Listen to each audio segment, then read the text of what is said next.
Welcome to the Wizarding Wireless Network podcast with me, AJ. And me, Will. Together, we will be bringing you our no-holds-barred thoughts, opinions, and detailed analysis on all things Wizarding World. So with that in mind, please grab yourself a glass of fire whiskey and settle into this week's episode of the WWN.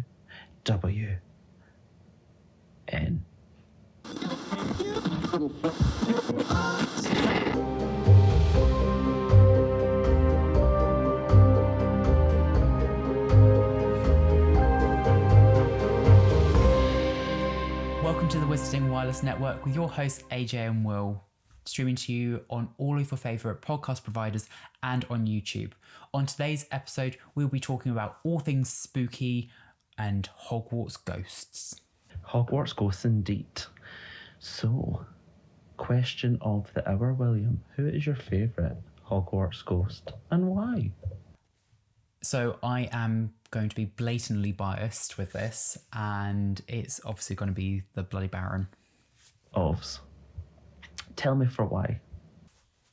Probably because I think there's so much backstory to his backstory. And like there's just so much there compared to some of the other ghosts that are like the Hogwarts ghosts. I think he just has so much kind of going for it, and like there's so much kind of depth to the character there. Okay, right, fair enough. So why don't you give us a little overview of the Bloody Baron?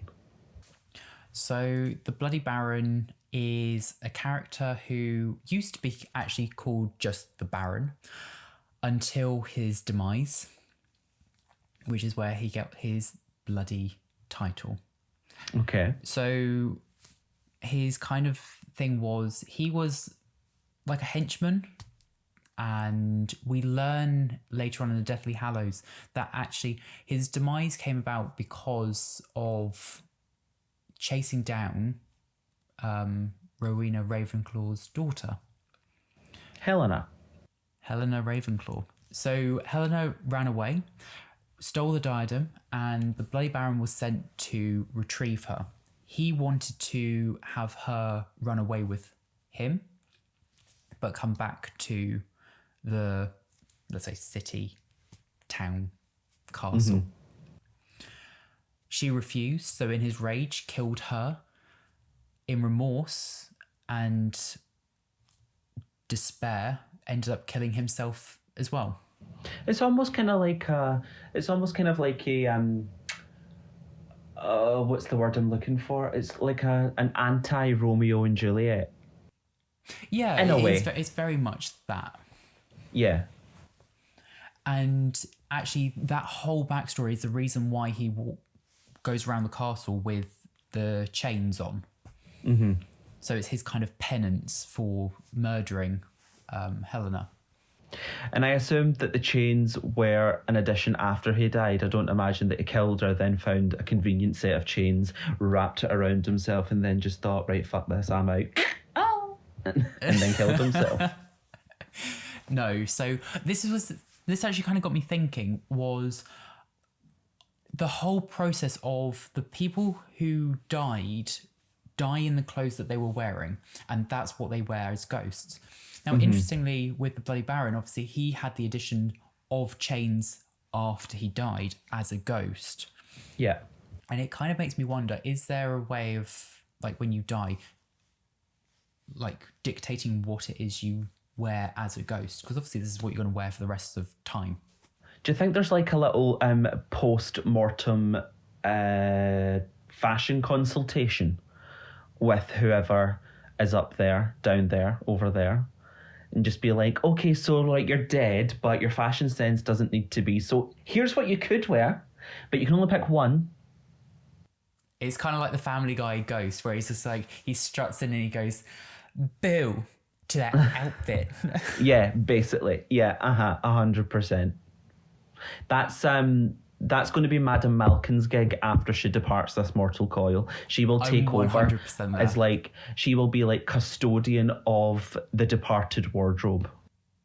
Literally, you'll die. First thing you see is Madame Malkin just kind of like sizing you up. What is your death day garment? Exactly. Could you imagine though, like that scene on Platform 9 3/4 in Deathly Hallows would have been a little bit different. Instead of Dumbledore, it would have just been Madame Malkins. Like she's just walking onto the platform and seeing Dumbledore, and she's right. Oh, right, excuse me, bye, and then just This walking isn't my off. scene. This isn't my scene. I'm here for the deleted scene though. Like, come back when the DVD comes out. Oh, I could so get behind that. I could totally get behind that. So, what about you? What is your favourite Hogwarts ghost then? Do you know, I am right. So I genuinely do like them all.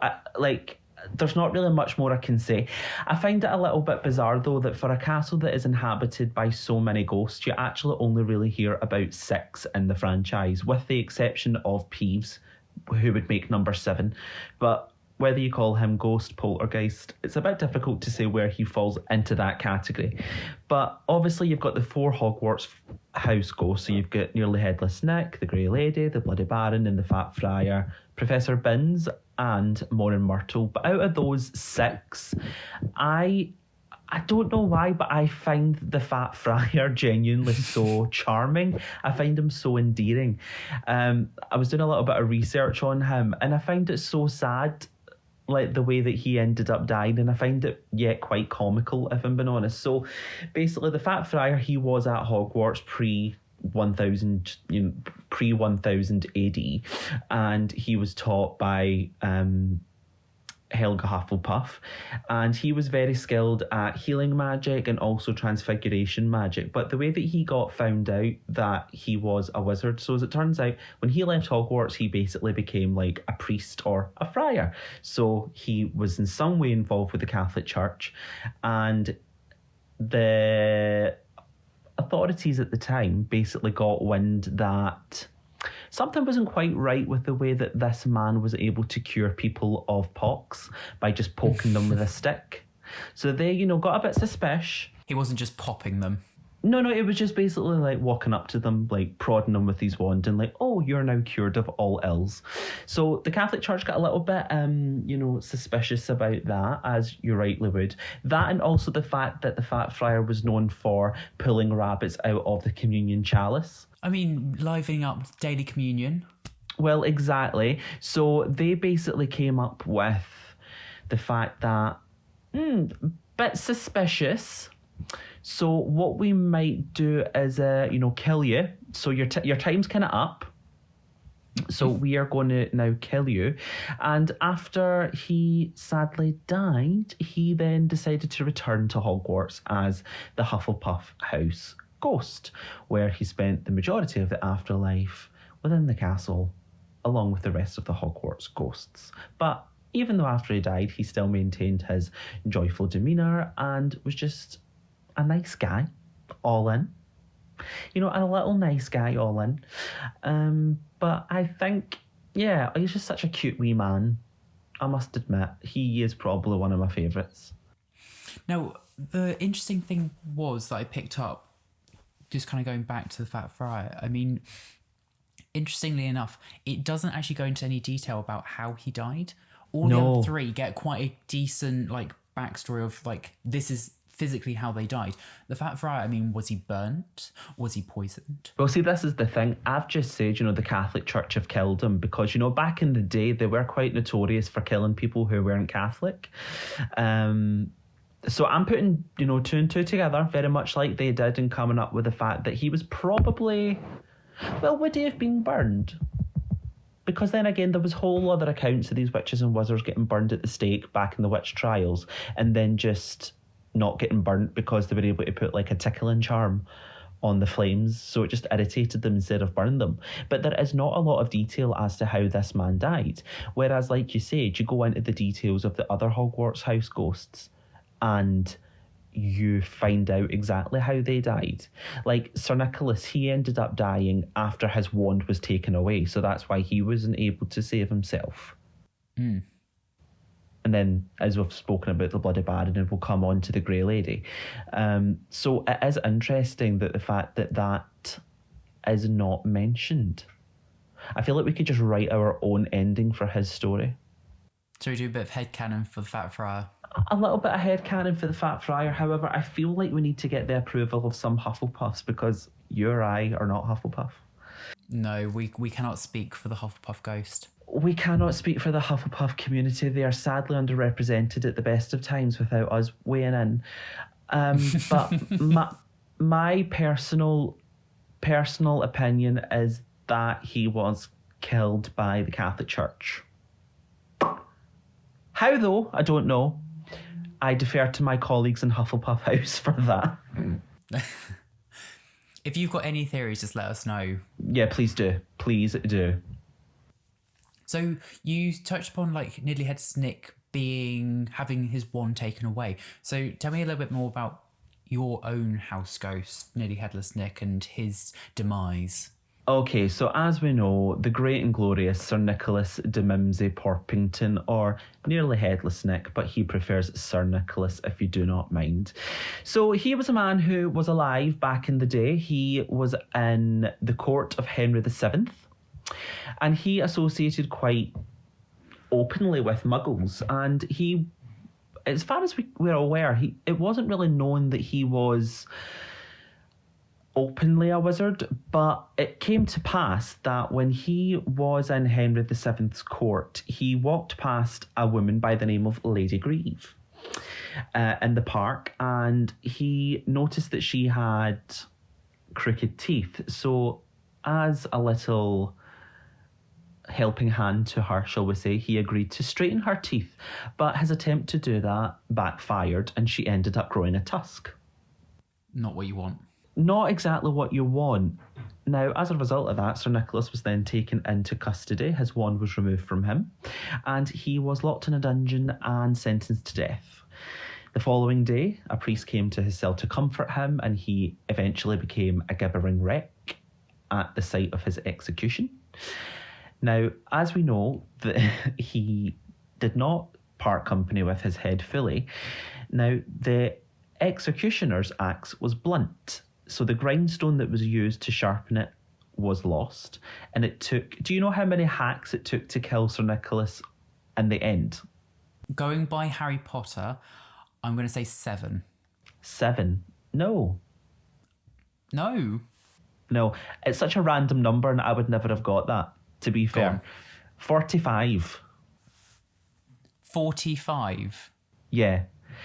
Now, I have serious questions regarding this executioner's competency, because as I can only assume that would be your one and only job in the court of Henry VII is to take people's heads off. If it takes you 45 attempts just to try to get someone's head off, I think you might need to have a performance review meeting.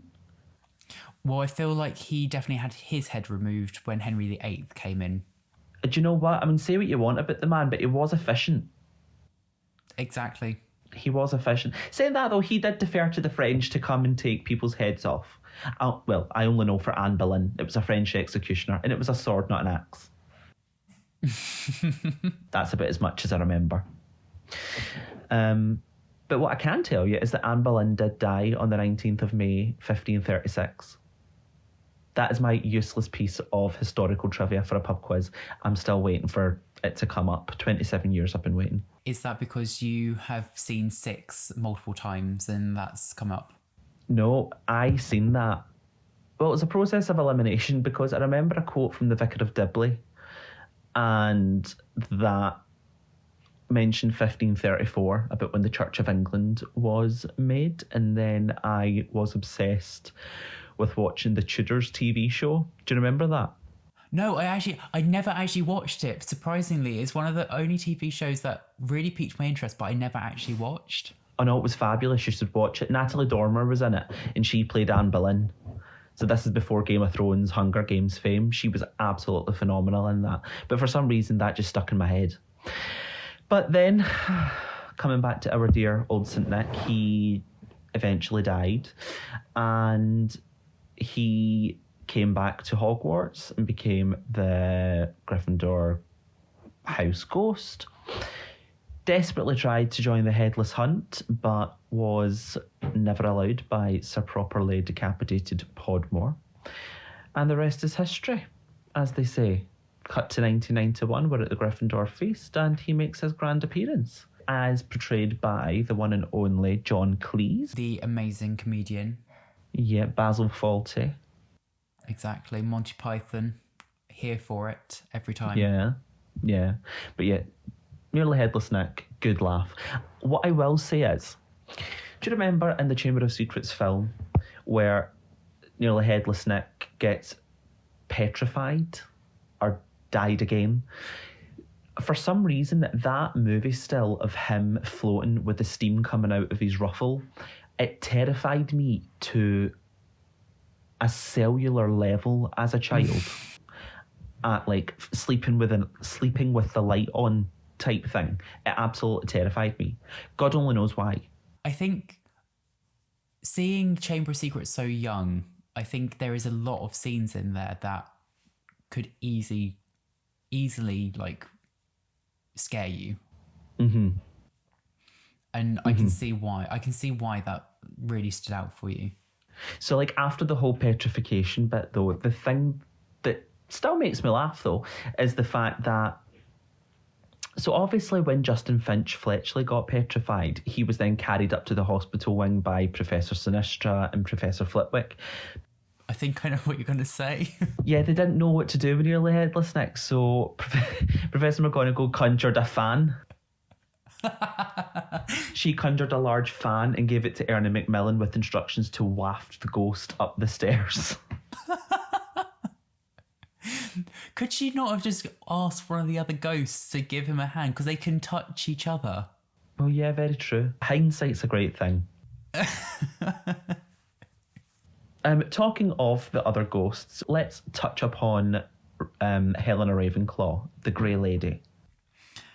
Yes, so the Grey Lady, aka Helena Ravenclaw, is the Ravenclaw house ghost. Is she? I would have never guessed. I know, last but not least. Such a bitch. Aren't I just? So, interestingly, obviously we've kind of touched upon like how she died. So she was killed off by the Bloody Baron. And there was a bit of a love story going on in the background of the two of them.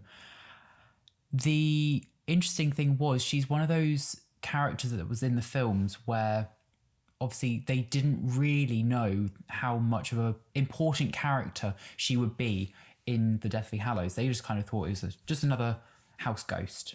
Mm-hmm. So interestingly, in the first film, she was played by a woman called Nina Young. Mm-hmm. And then later recast for the Deathly Hallows by Kelly MacDonald. Now, Kelly MacDonald, she has been... Now, I've been desperately trying not to Google this. Sometimes, you know that way when you get something stuck in your head? Like, I've been using it as a little game for myself throughout the day to try and work out what she's been in that I've seen her in that's not Harry Potter. Okay, I've got one off the back for you. Right, go for it because it's been all day. Nanny McPhee. Right, never seen it, so it's not that. Have you not? AJ! What? Have you not? No. See, I was raised on, like, UK Gold and, like, stuff. Like, no Disney movies or stuff like this. To be fair, I didn't actually watch Nanny McPhee until, like, recently. I don't know if I'm maybe getting her confused with Neve McIntosh. I think this is the thing. She does look very similar to another actress.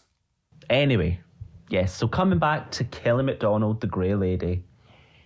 Yes, so we said that there was a love story between her and the Bloody Baron, where they were going to elope together, but that was never meant to be.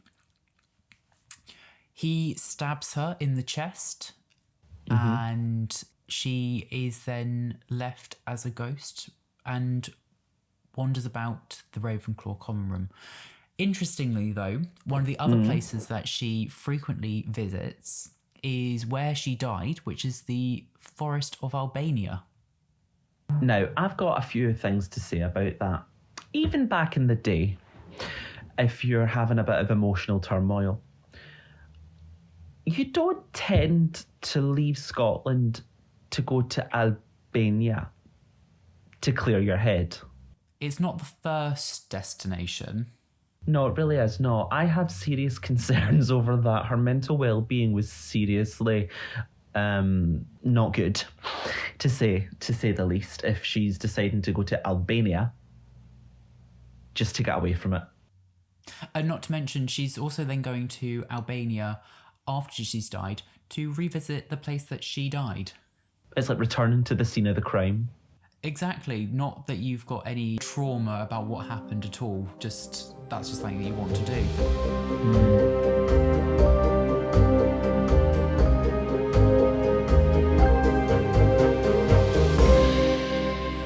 So, one of the things that I was reading up about was the look of all the different Hogwarts ghosts.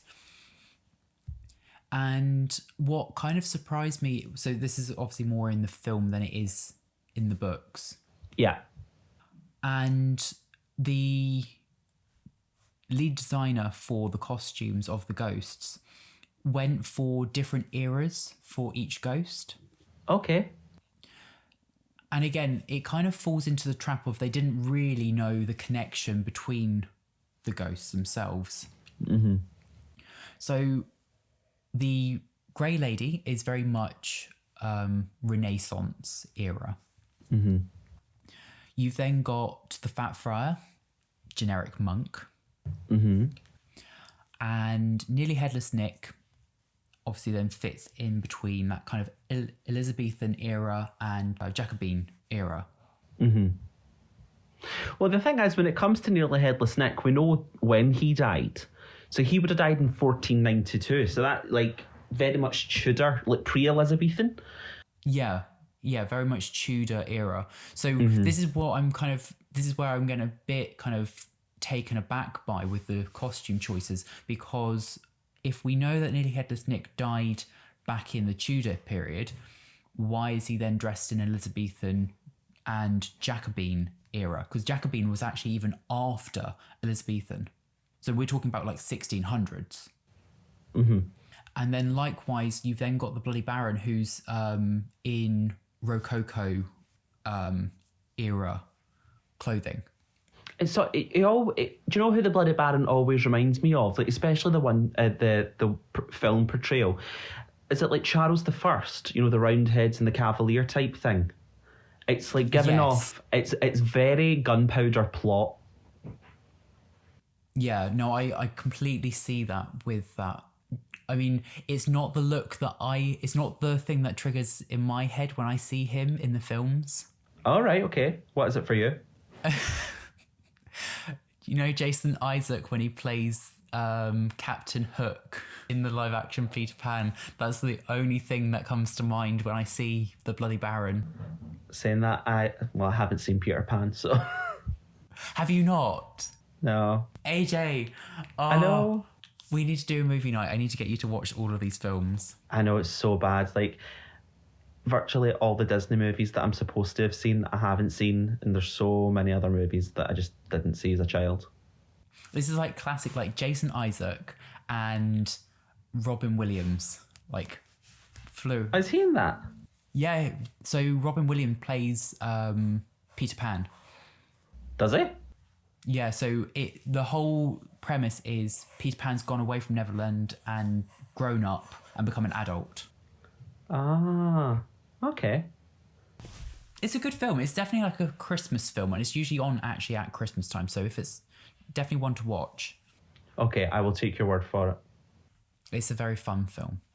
Okay. So one of the things that, going back to kind of like the clothing, is one of the things that the creative directors wanted to avoid was making the ghost look like every other ghost there has been in every other film, where it's kind of very misty and chiffon floating everywhere.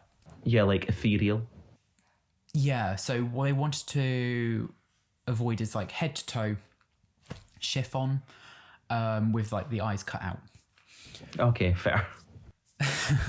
So what they did was they went for the kind of period correct clothing, laced it all with wire. So what they could do was manipulate it and freeze it in different shapes, which I thought was quite clever actually. And it was styled in grey material so that when the visual directors and visual department could get hold of the images, they could make them muted and transparent without having to do very much work to them. Okay, that's quite cool. Which was quite cool. Yeah, for sure. So one of the things that I had that popped up when I was looking at the house ghosts was what determines them to be a house ghost? Helena Ravenclaw, that makes complete sense.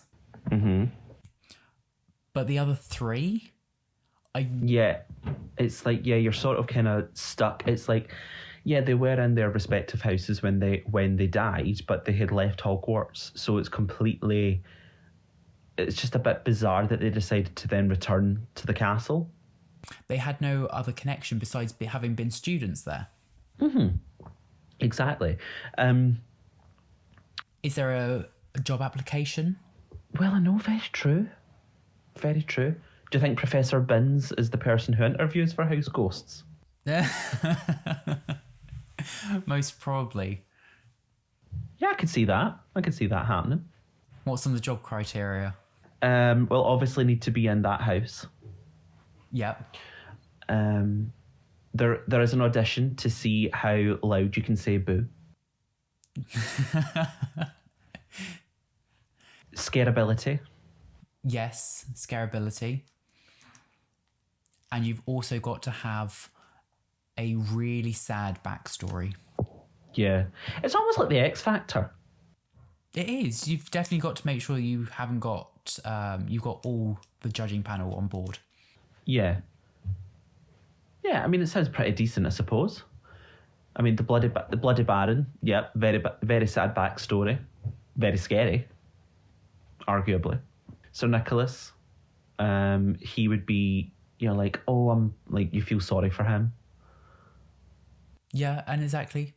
He'd be your wild card. And then you've got the Fat Friar, he's just that nice guy. He would be like the Wagoner of the Hogwarts Ghosts. You're like, oh, you're funny. We'll let you in just because you're nice. Like, Yeah. come on. Yeah, And the thing exactly. is, you can wail loudly enough that it will sound scary from a distance.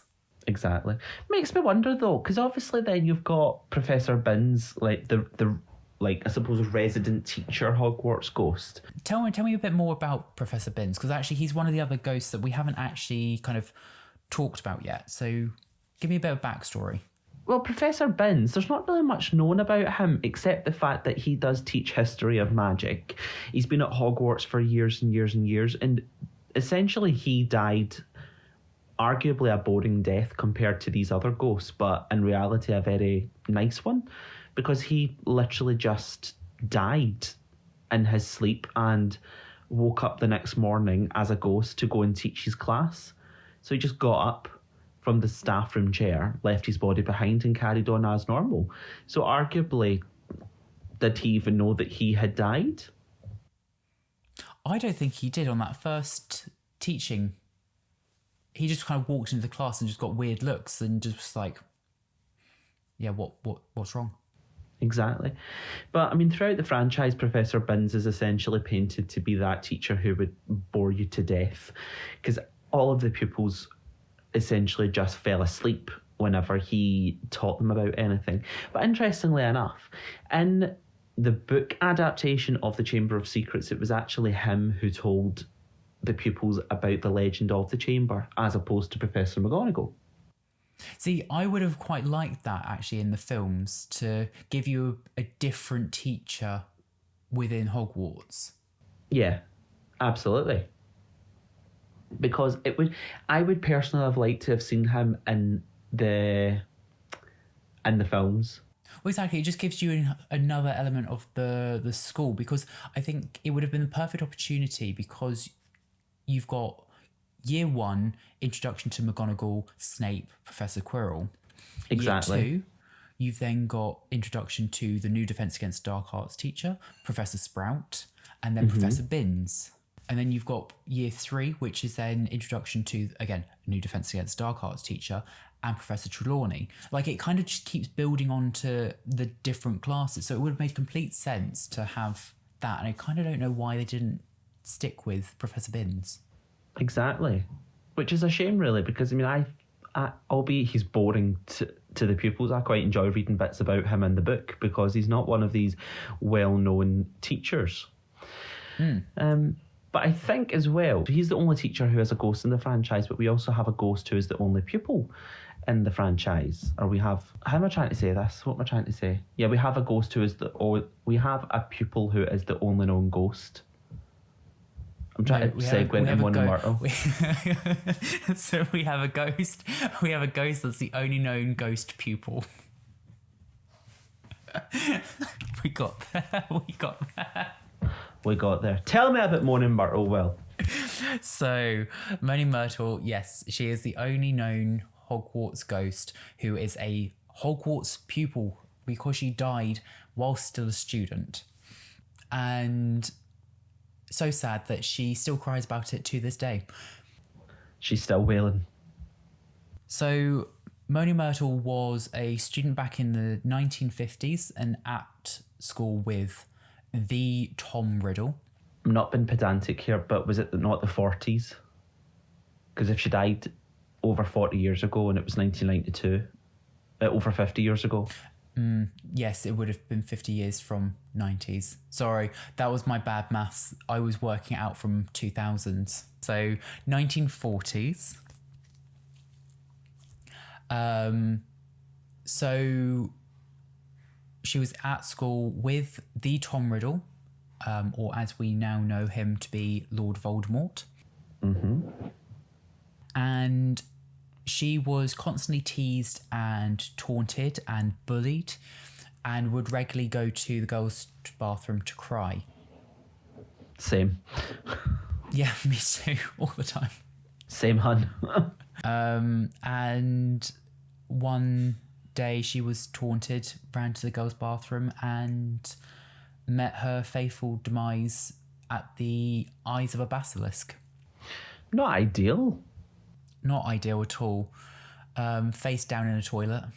Sounds like the end of a bad night out. Yeah.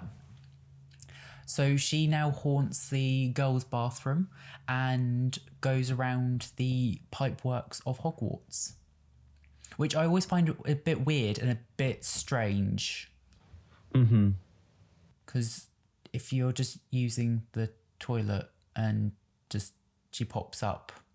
I mean, like, she's always, like, in the Chamber of Secrets, she spent so much time crying about the fact that someone threw a book at her. I mean, I would be personally ragingly upset if someone took a shit on my head instead of throwing a book at me. Do you know what I mean? Let alone a book. Like, a book is nice compared to that. I can just picture Moaning Myrtle, though, God forgive me. You know that meme, just Moaning Myrtle popping her head through the bathroom going like that? Why did nobody flush the toilet after you've had a shit? That would be her. It was one of yes, and then just chasing them out screaming, disgusting! So interestingly, so Moaning Myrtle was then also played by the actress Shirley Henderson. Yes. One of the things that I'm still always surprised about was the fact that at the time that she was playing Moaning Myrtle, who is meant to be a 14-year-old girl. Yeah. She was 36 at the time. And it is just mind-blowing that that's... Like, she just pulls it off so well.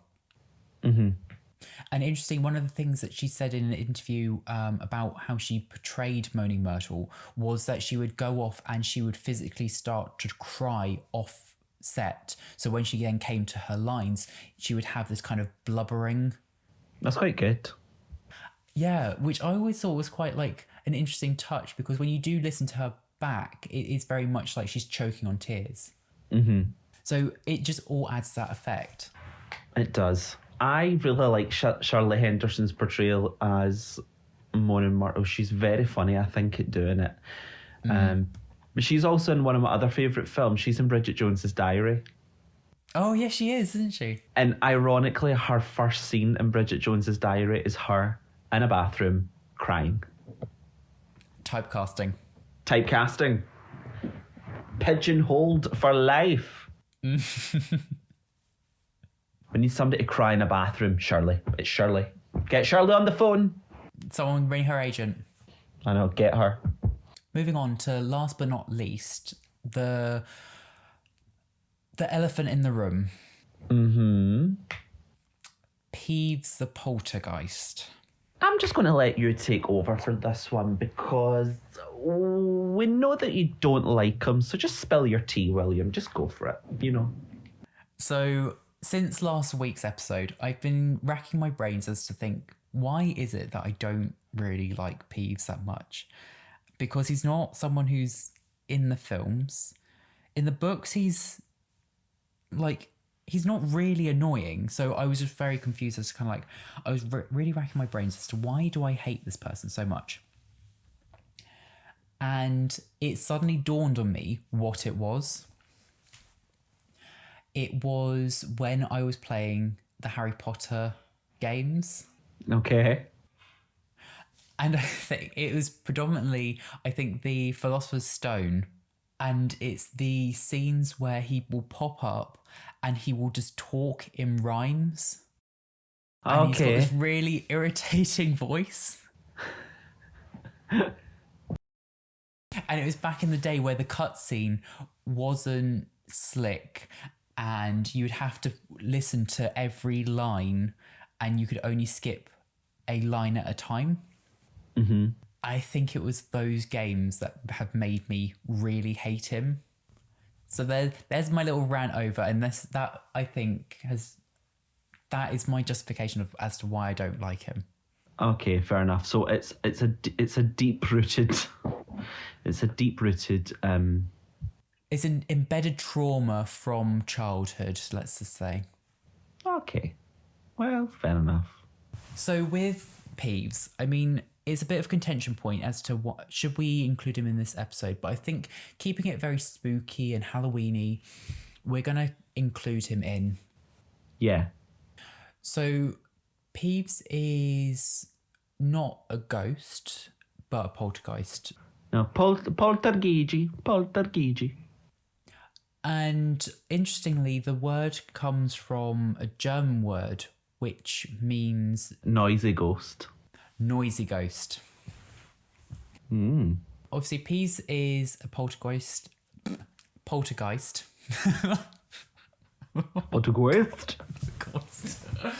Oh. He's a New York ghost. He's a poltergeist. He's a poltergeist. Poltergeist. So, Peeves is a poltergeist, and the German meaning for poltergeist. Fuck sake. Please, can you say this bit? What bit? About the meaning. Okay. So the word poltergeist comes from the German word noisy ghost, or German meaning noisy ghost. Yeah, so the poltergeist... Oh, Jesus Christ. I've got you too. I've became hypoxic now. Noisy ghost. So it plays very much into the fact that a poltergeist will make noise. Make noise and interact with its surroundings, unlike the Hogwarts Ghosts where they'll walk through and have no interaction with anything. Exactly. So there we go. That is what a poltergeist is. We got...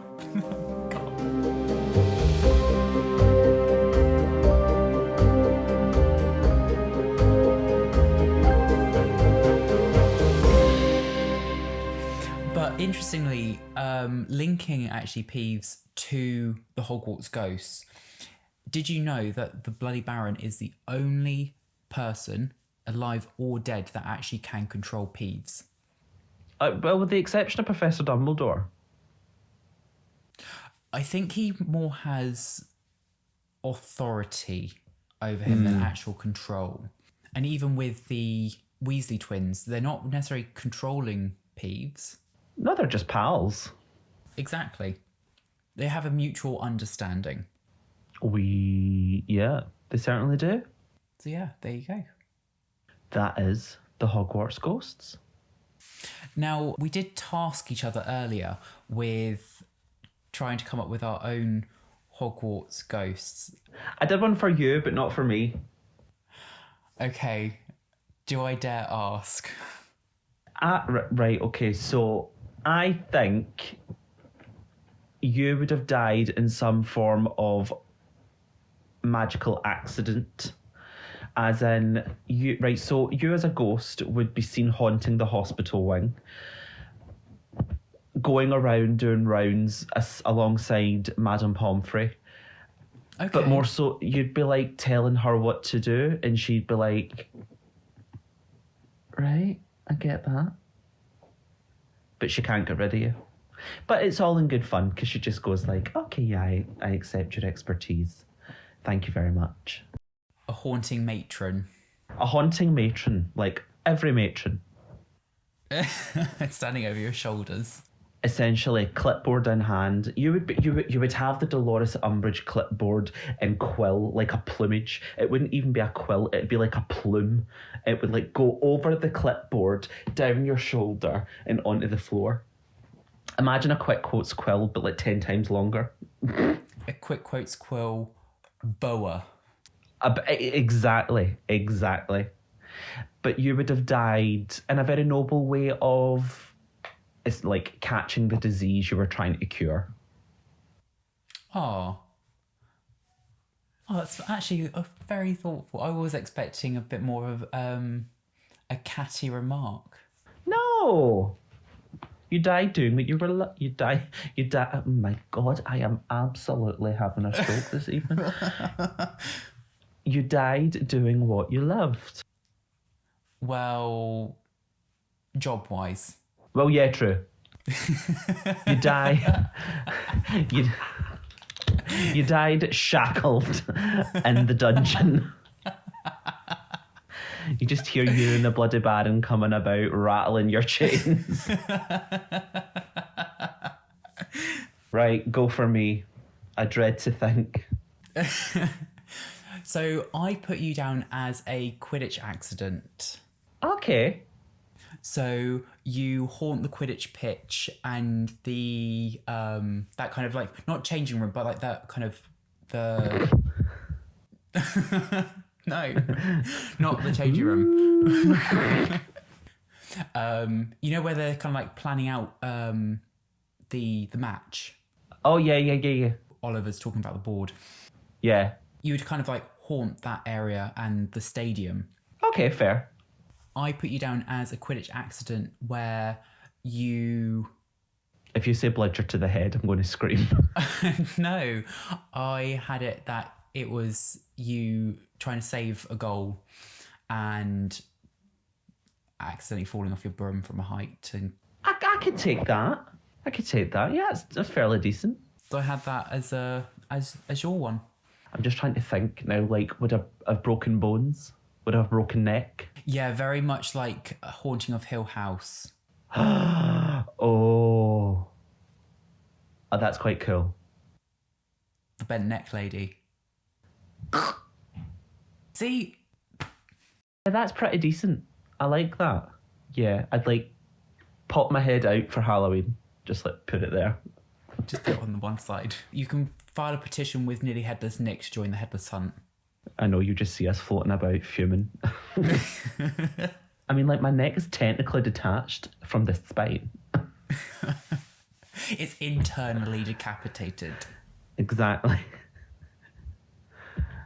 But yeah, so there we go. That is the Hogwarts Ghosts. And 2 more to add to the roster. Exactly. Well, Madame Pomfrey will be chuffed she's got you helping with the staffing. I can't touch anything though. I know, you're just there. You're the permanent one-to-one special. What are we talking about next week, dearest William? I believe it's chapter 8, The Potions Master. It is indeed. It is chapter 8. We are talking about all things potions, all things Snape. Anyway, some more on that next week. Yes, we will touch upon Snape's grand entrance as Potion Master next week. So, as always, thank you very much for tuning into this week's episode, and make sure to keep your radios tuned in for next week. So thank you very much. I am going to leave you now so I can watch episode 2 of the Great British Bake Off. Enjoy, and we will see you next week on next week's episode of the Wisdom Wireless Network. Is that next week by any chance? Maybe. Is it? Okay. I'm sure it is next week. You know, you'll see us next week on next week's episode. Yes, you will see us next week on next week's episode. That sounds smashing. Right. Cherry bye from me. Bye-bye for now.